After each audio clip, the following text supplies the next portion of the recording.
नमस्कार विद्यार्थी मित्रांनो, आज आपण प्रारंभिक भारतातील संकल्पना आणि संस्थांचा विकास या पेपरमधील राष्ट्रवादी इतिहास लेखनातून प्राचीन भारताची संकल्पना या घटकाविषयी माहिती बघणार आहोत. प्राचीन भारताच्या इतिहासावर पाश्चात्य इतिहासकारांनी केलेल्या टीकेस प्रत्युत्तर देण्यासाठी भारतातील राष्ट्रवादी इतिहासकारांनी प्राचीन भारताची संकल्पना स्पष्ट करण्याचा प्रयत्न केला. प्राचीन भारतीय इतिहासाबाबत असणाऱ्या गैरसमजुती दूर करून खरा इतिहास समोर आणण्याचा प्रयत्न राष्ट्रवादी इतिहास लेखनातून करण्यात आला. राष्ट्रवादी इतिहास लेखनामागील प्रेरणा. 19व्या शतकाच्या प्रारंभापासून इंग्रज शासकांची भारतीयांप्रतीचा सहानुभूतीचा दृष्टिकोन बदलून त्याची जागा श्रेष्ठत्वाच्या दंभाने आणि आक्रमक भूमिकेने घेतली होती. राजाराम मोहन रॉय सारख्या प्रतिष्ठित व्यक्तीचा उघडपणे अधिक्षेप इंग्रज शासक बेदारकपणे करीत होते. तसेच ख्रिस्ती मिशनरी शासकांच्या पाठिंब्यावर सार्वजनिक स्थळी भारतीय धर्माची अवहेलना करत होते. इंग्रज इतिहासकार प्राचीन भारतीय संस्कृतीचे अवमूल्यन करून ती रानटी, अप्रगत असल्याचे ठामपणे प्रतिपादन करीत होते. अशा प्रकारे जेत्यांच्या वेगवेगळ्या गटांकडून भारतीयांचे चारित्र्यहनन केले जात होते. ही अपमानास्पद परिस्थिती आत्मसन्मानाची जाण असलेल्या सुशिक्षित भारतीयांना सहन होणे अशक्य होते. त्यांनी मिल सारख्या साम्राज्यवादी इंग्रज लेखकांनी प्राचीन भारतीय संस्कृतीवर केलेल्या दोषारोपांचे खंडन करण्याचे आव्हान स्वीकारले. प्राचीन भारताची माहिती देणाऱ्या वाङ्मयाच्या अध्ययनासाठी त्यांनी संस्कृत, पाली, फारसी इत्यादी भाषांवर प्रभुत्व मिळवले. प्राचीन हस्तलिखिते, पुरातत्त्वीय अवशेष, कोरीव लेख इत्यादी साहित्य गोळा केले आणि त्यांचा सार आपल्या ग्रंथात शब्दबद्ध केला.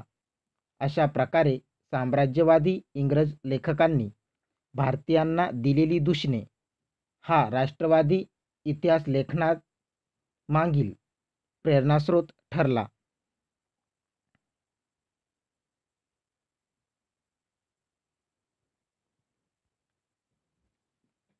राष्ट्रवादी लेखनाची उद्दिष्टे. राष्ट्रवादी इतिहास लेखनाच्या व्यापक प्रवाहाचे अवलोकन केल्यास त्यात प्रामुख्याने 3 उपप्रवाह निदर्शनास येतात.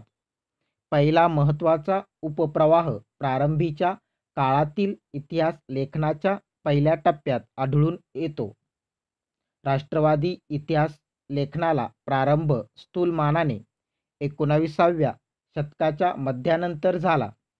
या कालावधीत इतिहास लेखन ही प्रामुख्याने साम्राज्यवादी इतिहास लेखनाविरुद्धची प्रतिक्रिया होती.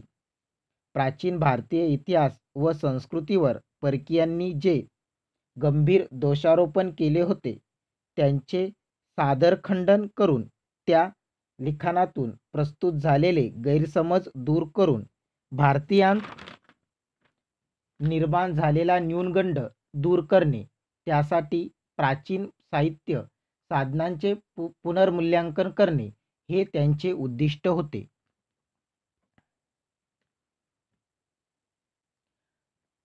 राष्ट्रीय परिप्रेक्ष्यातून प्राचीन भारतीय इतिहास लेखन. प्राचीन भारताच्या इतिहासावर पाश्चात्य इतिहासकारांनी केलेल्या टीकेस प्रत्युत्तर देण्यासाठी भारतातील राष्ट्रवादी इतिहासकारांनी प्राचीन भारताची संकल्पना स्पष्ट करण्याचा प्रयत्न केला. प्राचीन भारतातील इतिहासाबाबत असणाऱ्या गैरसमजुती दूर करून खरा इतिहास समोर आणण्याचा प्रयत्न राष्ट्रवादी इतिहास लेखनातून करण्यात आला.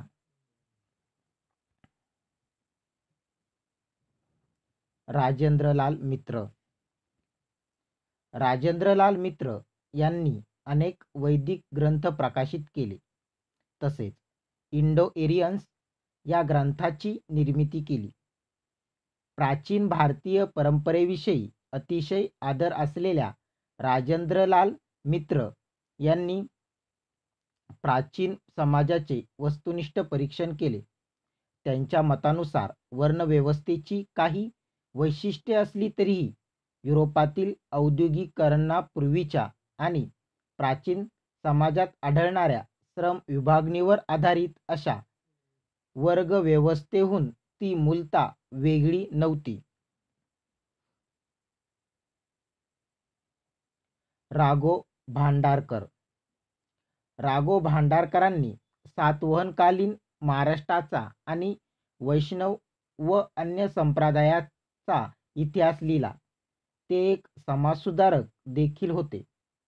आपल्या संशोधनाचा आधार घेऊन त्यांनी विधवा विवाहाचे समर्थन केले आणि जातीप्रथा तसेच बालविवाह यांसारख्या अनिष्ट प्रथांचे खंडन केले. त्यांनी प्राचीन भारतीय इतिहासावर होणाऱ्या टीकांचे खंडन करताना वस्तुनिष्ठ लेखन केले. वि. का. राजवाडे. वि. का. राजवाडे यांनी अस्सल साधनांच्या आधारे इतिहास लेखन केले. त्यांनी महाराष्ट्रातील अनेक ठिकाणाहून संस्कृत हस्तलिखित पोथ्या व मराठ्यांच्या इतिहासाची अस्सल साधने मिळवली. 1926 मध्ये त्यांनी लिहिलेल्या विवाह प्रथेच्या इतिहासाचे महत्त्व अनन्यसाधारण आहे, कारण हा इतिहास वैदिक आणि अन्य शास्त्रांच्या भक्कम पुराव्यावर आधारित आहे. तसेच यात विवाह प्रथेच्या विकासातील विविध टप्प्यांचे सखोल विश्लेषण केले गेले आहे. पांडुरंग वामन काने. पांडुरंग वामन काने हे संस्कृत पंडित व समाजसुधारक होते. त्यांनी विद्वत्त परंपरा पुढे चालवली. 5 खंडात प्रसिद्ध झालेला त्यांचा हिस्ट्री ऑफ धर्मशास्त्र हा ग्रंथ सामाजिक नियम आणि आचारांचा विश्वकोश आहे. त्यांनी प्राचीन भारतातील सामाजिक प्रक्रियांचे सखोल अध्ययन केले व प्राचीन भारताच्या इतिहासास न्याय मिळवून दिला. देवदत्त रामकृष्ण भांडारकर. राज्यव्यवस्था आणि राजकारणाच्या इतिहासाचे गांभीर्याने अध्ययन करून भारतीय विद्वानांनी त्यांच्या पूर्वजांना प्रशासनाची आणि राजकीय इतिहासाची परंपरा असल्याचे सिद्ध केले. यात अग्रणी होते ते म्हणजे देवदत्त रामकृष्ण भांडारकर. भांडारकरांनी अशोकावर आणि प्राचीन भारतीय राजकीय संस्थांवर पुस्तके लिहिली. यातूनही प्राचीन भारताची संकल्पना नेमकेपणाने स्पष्ट होताना दिसते. हेमचंद्रराय चौधरी. हेमचंद्रराय चौधरी यांनी इसवी पूर्व 10व्या शतकापासून गुप्त साम्राज्याच्या अंतापर्यंत प्राचीन भारतीय इतिहासाचे पुनर्संकलन केले. त्यांचा अध्यापन विषय युरोपीय इतिहास असल्यामुळे या पुस्तकात त्यांनी काही नवीन पद्धती आणि तुलनात्मक दृष्टीचा प्रयोग केला. हेमचंद्र राय चौधरींनी कालविभाजन समस्येची चर्चा केली नसली तरी त्यांचा प्राचीन भारतीय इतिहास इसवी सन 6व्या शतकापर्यंत येऊन थांबतो. यातून प्राचीन भारताच्या इतिहासातील महत्त्वपूर्ण पैलूंवर प्रकाश पडतो. प्राचीन भारतीय इतिहासाच्या लेखनात व्ही. ए. स्मिथ यांचे कार्य प्रशंसनीय ठरूनही हेमचंद्र राय चौधरींनी ब्रिटिश विद्वानांच्या अनेक मुद्द्यांवर कठोर टीका केली आहे. रोमेशचंद्र मुजुमदार. रोमेशचंद्र मुजुमदार. रोमेशचंद्र मुजुमदार यांच्या लेखनात हिंदू पुनर्जागरण वादावर अधिक प्रमाणावर भर दिलेला दिसतो.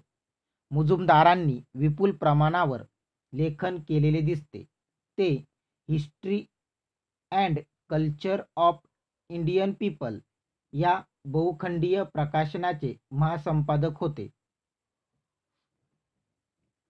त्यांच्या लेखनातून प्राचीन भारतीय इतिहासातील महत्त्वपूर्ण मुद्द्यांवर प्रकाश टाकण्यात आला आहे.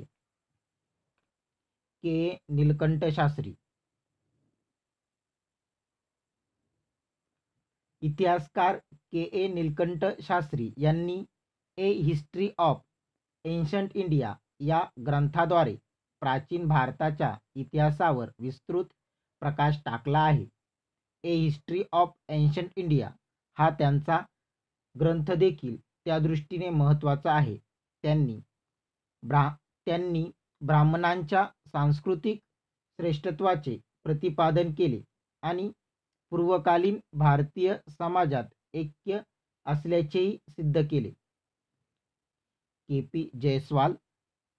के. पी. जयस्वाल यांनी भारतीय हुकुमशाहीच्या कल्पिततेचा अंत केला. 1910 ते 1912 च्या दरम्यान त्यांनी अनेक लेख लिहून आपले स्वयंशासन असणाऱ्या प्राचीन भारतीय गणराज्यांचे ऐतिहासिक अस्तित्व सिद्ध केले. 1924 मध्ये हिंदू पॉलिटी नामक ग्रंथात त्यांनी आपली मते मांडली.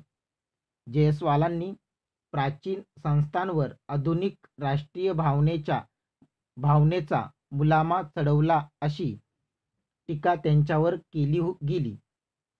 तरी गणराज्यांच्या स्वरूपाविषयी त्यांची धारणा तत्वता सर्वदूर स्वीकारार्ह मानली गेली व त्यांचा हिंदू पॉलिटी हा ग्रंथ प्रमाणभूत मानला गेला. अशा प्रकारे प्राचीन भारतीय इतिहासावर लेखन करणाऱ्या राष्ट्रवादी इतिहासकारांनी प्राचीन भारत या संकल्पनेतील महत्त्वपूर्ण पैलू स्पष्ट केले आहेत. वसाहतवादाबाबतची चीड व पाश्चात्य इतिहासकारांचा पूर्वग्रहदूषित दृष्टिकोन यातून त्यांना प्राचीन भारताच्या इतिहासाचे लेखन करण्यास चालना मिळाली. धन्यवाद.